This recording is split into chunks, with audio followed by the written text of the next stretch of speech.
Why most women never feel abundant. My name is Laurie Hang, and I serve high functioning eldest daughters and sensitive leaders who are successful on the outside, but exhausted on the inside. Let's start with a story. So, this particular theme of abundance hits so close to home because I used to be just like these women. And I would say it affects the majority of us because we live in a capitalist society. And especially here in the USA, I feel like women are expected to look good, work hard, and even be these like perfect mothers to their children. And I think that in this ideal setup, like we still try our best to hit all of those. And in my own story, I just feel like on the outside, I had it all, right? I had the thriving nonprofit. I have an amazing marriage. I had just received my French passport. Like everything was going right. But inside, I was just like, I need a break. I could just like, I'm like, how am I all about self care? But I just need to drop everything right now.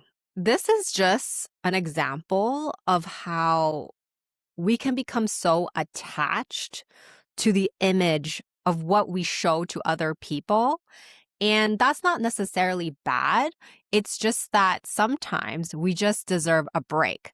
So, in this episode, I'm going to be breaking down the issue of why this is like, why is it that abundance seems like such a faraway goal, such a faraway dream? And then I'm going to talk about what real abundance really is and what I've found in my own journey. Then I'll connect it to my Root to Rise method, which has helped me immensely. And this is how I teach my students and clients on how to find abundance for themselves. And lastly, I will tell you a little bit more about my March 22nd Spring into Abundance day retreat that I'm so excited about. So let's dive in. We talked a little bit about the hustle culture, and this ties directly in with why women never feel abundant. It feels like we're being pulled in all these different directions. And it's almost like, there are different pillars of life, and we are scrambling to keep filling them up, to keep all of them at full. And actually, life was never designed to be that way, right? Like, if you really think about how we used to live in tribes, there was always somebody there to be your village. So you would have somebody maybe helping with the food and somebody else helping with the children. And you're able to go out there and do the work that you were supposed to do that day. And then everything kind of shifts when the needs change. So I think the hustle culture is really about us not being connected anymore. What I'm trying to say is that you were not meant to hold it all. It was not one person's job, one woman's job at that, to uphold the perfect image of always looking young or always being fit. It was never her also job to be the head of household and remember school appointments or to, even schedule things for you and your partner, right? So what I'm trying to say here is that this hustle culture, I mean, it is 2026. We should just not be doing that anymore, right? We need to be taking better care, better self-care of ourselves, because once we take better care of ourselves and we fill our own glass, then we can start to pour from that glass. And so it begs the question, why is it that we women never feel abundant? I think this is the best question because it's such a simple answer, and it might even be one that you might be like, wow, like I never thought of it like that. Because for me, that was the epiphany that I had. But it was that I wasn't allowing myself to feel the abundance around me. Like, even though I had it all, I was like running at full capacity to keep getting more.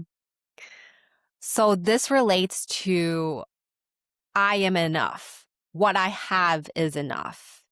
Like whatever is happening around me, my journey is enough. Like I am supposed to be where I am right now.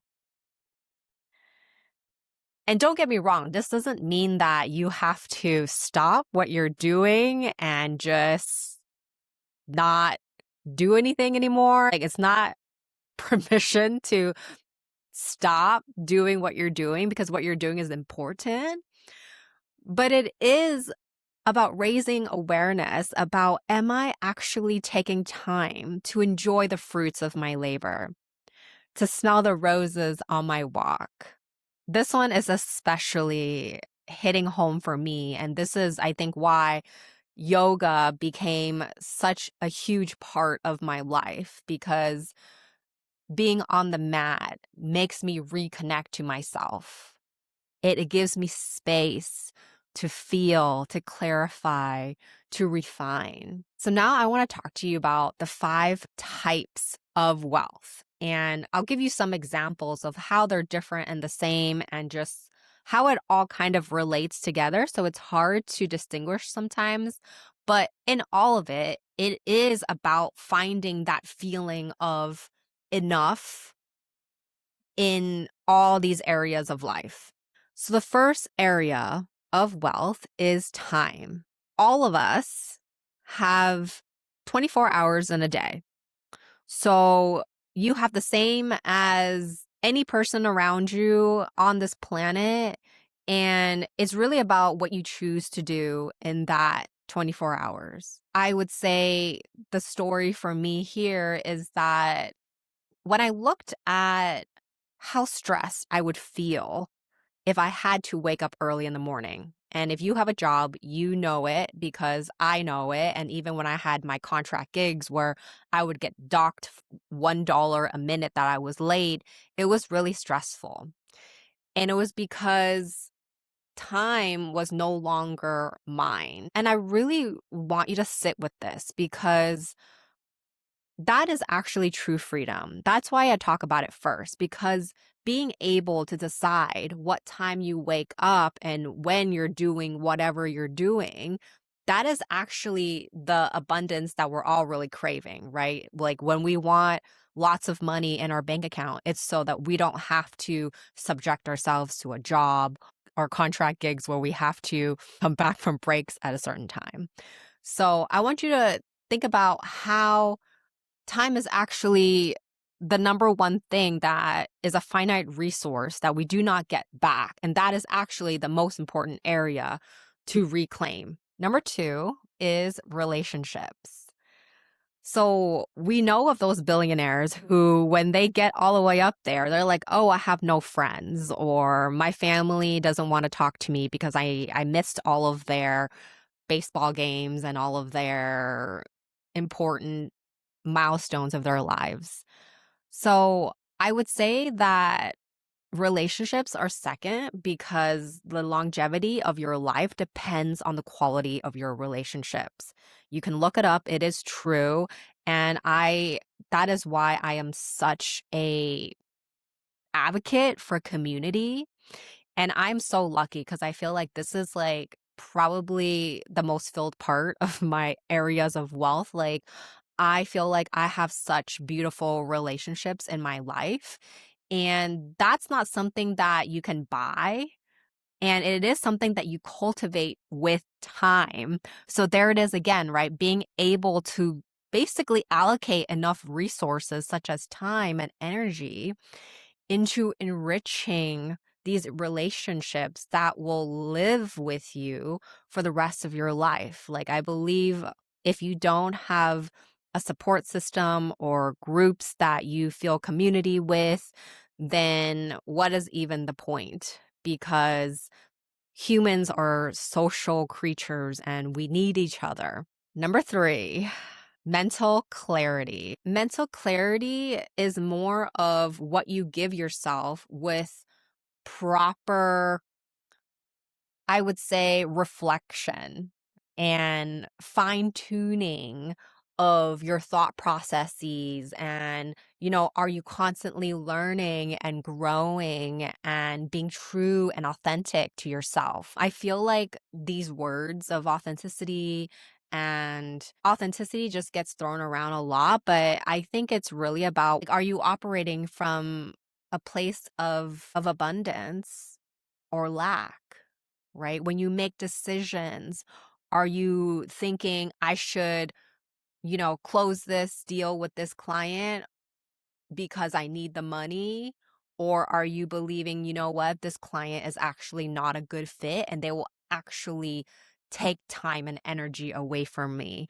So I want to say mental clarity and being able to make decisions not from scarcity is another big one. And that really, I mean, that's a big one for me. And I think yoga also brings me into that, because when we practice yoga, it's about doing the poses to actually get to the end in final relaxation pose, where we can actually be still, because clarity doesn't happen when we are constantly busy. It comes with space.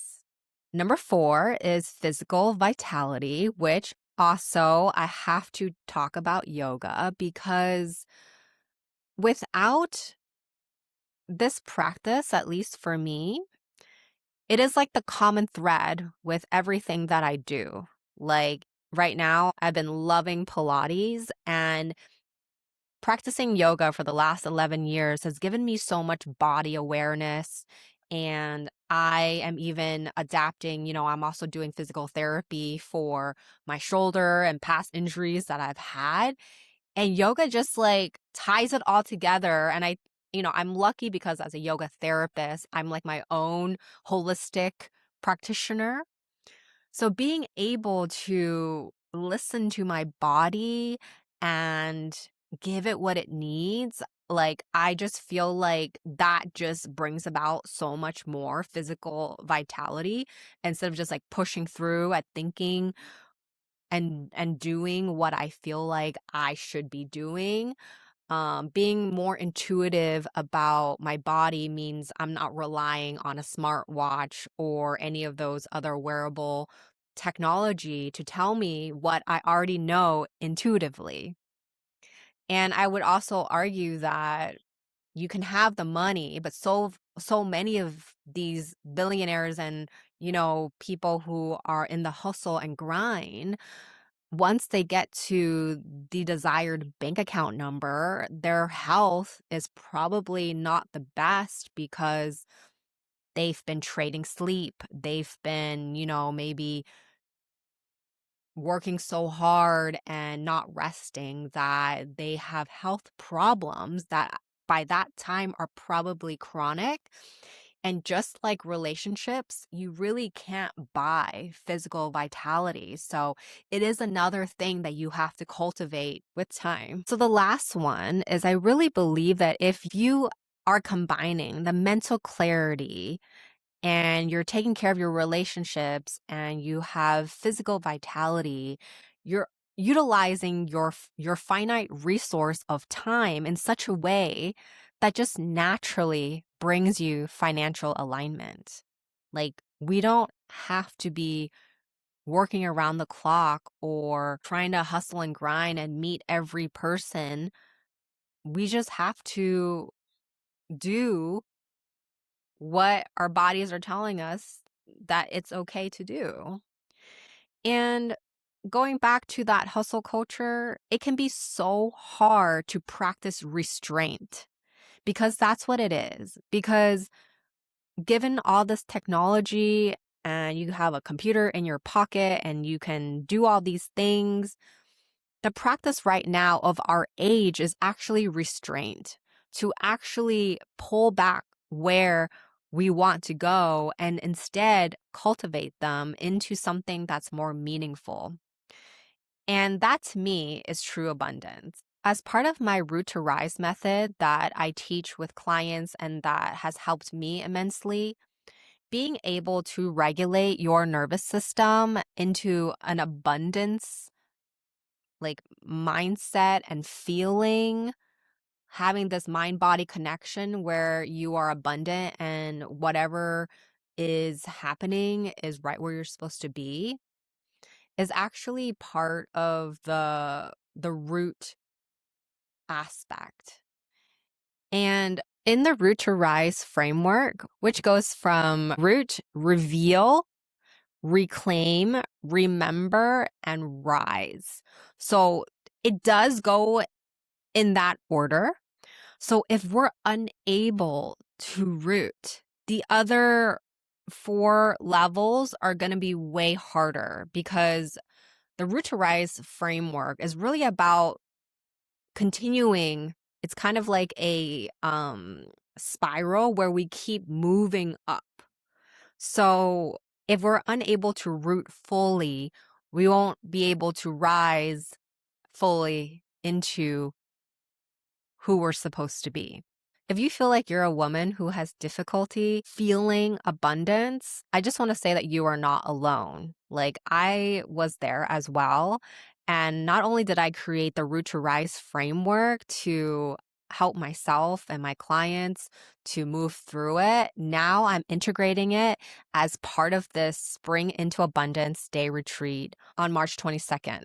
Right now, there are only 9 spots left, and I would love to have you there, because during this entire day, we are going to be practicing abundance. And I always say practice doesn't make perfect, practice makes practice.